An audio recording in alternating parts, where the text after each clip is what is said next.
I'm Nickie Knight from HipMomsGoGreen.com. Today I am privileged to be joined by Dr. Phil Wazny. Dr. Wazny is a naturopathic medical doctor who treats everyone but has such a special gift with children and pediatrics. So I want to welcome Dr. Wazny. So welcome, Dr. Wazny. Hi, Nickie. Hello. So the first question I want to ask you is, what made you become a naturopathic medical doctor? Well, it's a great question. I get that question quite a lot, actually, and it's basically stems from my experience when I was in the Peace Corps. After I finished my undergraduate career, I realized I hadn't seen a whole lot and wanted to venture out and see the world. So I joined the Peace Corps and was sent to Honduras and was there for 2.5 years and worked with local medicine women and a few shaman, as it turns out, and midwives as it came to be. And it was a wonderful experience and opened my eyes to the idea that there was a lot more to medicine than just the traditional sort of approach that I'd always been exposed to. Was an EMT before I joined the Peace Corps, so had always been exposed to traditional medicine, but thought there might be something more out there. And when I heard about naturopathy and the idea that I could have more tools in my toolbox, many more options to offer my patients, it seemed pretty appealing to me. What an awesome experience. That sounds like such a great time. It was wonderful, and as the best part about it, I met my wife when I was in the Peace Corps. She was another volunteer. Oh, and great. So we've been married now for 6 years and have a 15-month-old little daughter, and she's just perfect. It's a great part of our life right now. That's great. Yeah. That's great. Okay, so this next question I get asked a lot, and it's, what kind of supplements do I need to be thinking about when it comes to my kids? It's a great question, and mostly because there's a lot of options out there. Pretty ubiquitous in our society, and it's hard to know which is the best choices. Sure. It depends for each child, of course, and we don't want to sort of apply the same medicine to every child, but there are 3 basic things that I think most kids can take. Okay. The first thing is a good vitamin D supplement. We know that, unfortunately, vitamin D being the vitamin, or the sunshine vitamin, most kids are not getting enough vitamin D through sunshine exposure. And there's even the American Academy of Pediatrics has started to recently recommend that infants who are breastfed exclusively should also get vitamin D supplementation. Mm-hmm.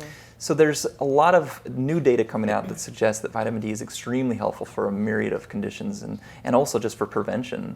Secondly, I like an omega-3 fatty acid, which probably in its highest concentrations can be found in fish oil. These are the 2 EPA DHAs, which are important for cognitive development in children, but also for motor and just for kids to be able to develop properly as they are supposed to as time goes on. Right. And then thirdly, of course, is a good multiple vitamin.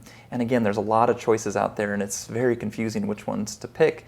I sort of lead parents in the direction of staying away from tablets, which unfortunately, even as a chewable form, aren't probably the best sources for kids' multiple vitamin needs, and they're not very well absorbed. So looking for something that's soft and chewable, or maybe even a capsule if kids are a little older and they can swallow, those are much readily more available for children and actually seem to do a whole lot better for them. It's amazing how kids can actually learn how to swallow a capsule at such a young age. We started with my son with a small grain of rice, and then from there, we just graduated to, a half of a capsule, and then all of a sudden he was able to take it very easily. It's a wonderful suggestion. I actually have recently had a few patients that have had children that are unable to swallow even in their teens because of a traumatic event that happened to them too young, where they were choked and they've now had trouble trying to swallow. And so that's a great suggestion, and very similar to what I recommend to my kids too. Just, it's a great skill to have so that they can use medicines that unfortunately don't come in either chewable or liquid forms, but of course are very helpful for them. So unfortunately, we are all exposed to environmental toxins, and a lot of us are just at our wits' ends trying to figure out, what toy has what in it, and is this safe for my child? So if you could maybe just share with us a couple of chemicals maybe that we could be on the lookout for to lower the exposure of toxins to our kids, that'd be great. It's a great question, Nickie, and there's a lot of chemical exposures that we have to be careful with. When it comes to chemicals in our household cleaners, to fertilizers in our gardening tools, and all of our different exposures across the house, we need to be very careful. 2 of the biggest ones, as it turns out, that accumulate almost in every individual in the United States are BPA and phthalates. BPA is probably one that most people have heard of recently because the EPA has recently designated it to be a somewhat dangerous chemical. Up until January of this year, they didn't think it was such a big deal, but now we do think it poses some exposure problems for children. So as a result, it's important to try to look for sources that don't have BPA's. If you can use glass containers or if you can use ceramic containers, that's your best option. When it's not available and you do need to use plastic, be careful and look for sources that say BPA free. I'd also be careful for phthalates. And phthalates occur in a lot of different types of plastics as well. We think of those water bottles that are very soft, but we also think of children's plastic toys. And of course, kids put a lot of things in their mouth as they're trying to understand what these objects are. If there's chemicals, and specifically those phthalates on those, it's very easily transferable into these children, and they accumulate very, very quickly.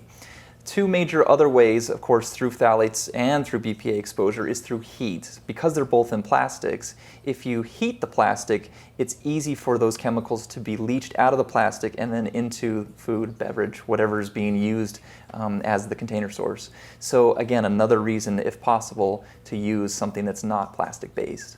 So the rates of obesity and diabetes in children keep going up in this country. What is the best way we can teach parents how to educate their kids about food? It's another great question, and it turns out that it's a pretty complicated one. Food is much more complicated than, well, you eat and it gives you energy and that's a done deal. There's a flavor associated with it, and especially if there's a sweet flavor associated with it, it's very difficult to offer what would be more healthier choices for children. Right. They get used to that sort of sweet flavor. So the bottom line is I tell parents to try and eat organic if possible. We know that by plenty of studies how much more healthy it is for these children. It limits their amount of exposure to different chemicals, but it also improves the amount of minerals and vitamins that are actually present in the food source. Right.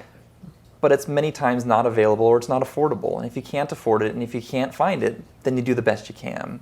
But by and large, it can be very helpful for a lot of kids and adults. So beyond that, I try to get parents involved with their children at the grocery store. It's very scary for a lot of kids. If you think about it, if you have to sit down for any meal and all of a sudden there's food in front of you and you have no idea how it was prepared and what is this and I don't know how this is supposed to be eaten and I don't understand. It's kind of a scary situation. So if you can get kids to go with you to the grocery store, and here's what I recommend to a lot of parents is have a kid pick out whatever he or she wants from the produce section. Anything that looks fun and happy, or anything that looks fun and interesting to them. Every color. Yeah, pick out anything you'd like. Try and follow the rainbow if you can. Sure. But pick out any food that looks interesting and go ahead and pick it up and buy it and find a way to prepare it. It might even be a food that you've never tried or never seen before. And it can be a neat way for the both of you to try and experience something new. But more importantly, the child is involved in the process, sort of interested in making choices and being involved. And then that helps ensure that there are actually healthy choices back at home in the refrigerator. That's the second most important thing. If you think about it, if there's really only bad choices at home, then that's all they have to choose from. But if your refrigerator and cabinets are full of healthy choices, then that's all there is. And there's really no other option. It seems really simple and sort of kind of from the no-duh categories, but it really does make a lot of sense. If there's something sweet in the refrigerator and there's something very healthy, I would probably bet that most kids are going to go for that sweet choice. So if it's just not there, or if it's there for just very rare or special occasions, then kids don't sort of expect it to be there on a regular basis. Well, Dr. Wazny, thank you so much for joining Hip Moms Go Green today. I really, really appreciate it. It's been my pleasure. I've really had a great time talking with you, and I commend you with all the great work that you're doing with Hip Moms Go Green. I've recommended it to a lot of my patients, and they've found it a wonderful resource for a lot of different things in their life. Very practical and applicable parts to the website can be used for them in their daily life, which I really enjoy as well. Thank you so much. I really, really appreciate it. It's been my pleasure. Okay. Well, thank you so much for joining us today. I'm Nickie from HipMomsGoGreen.com.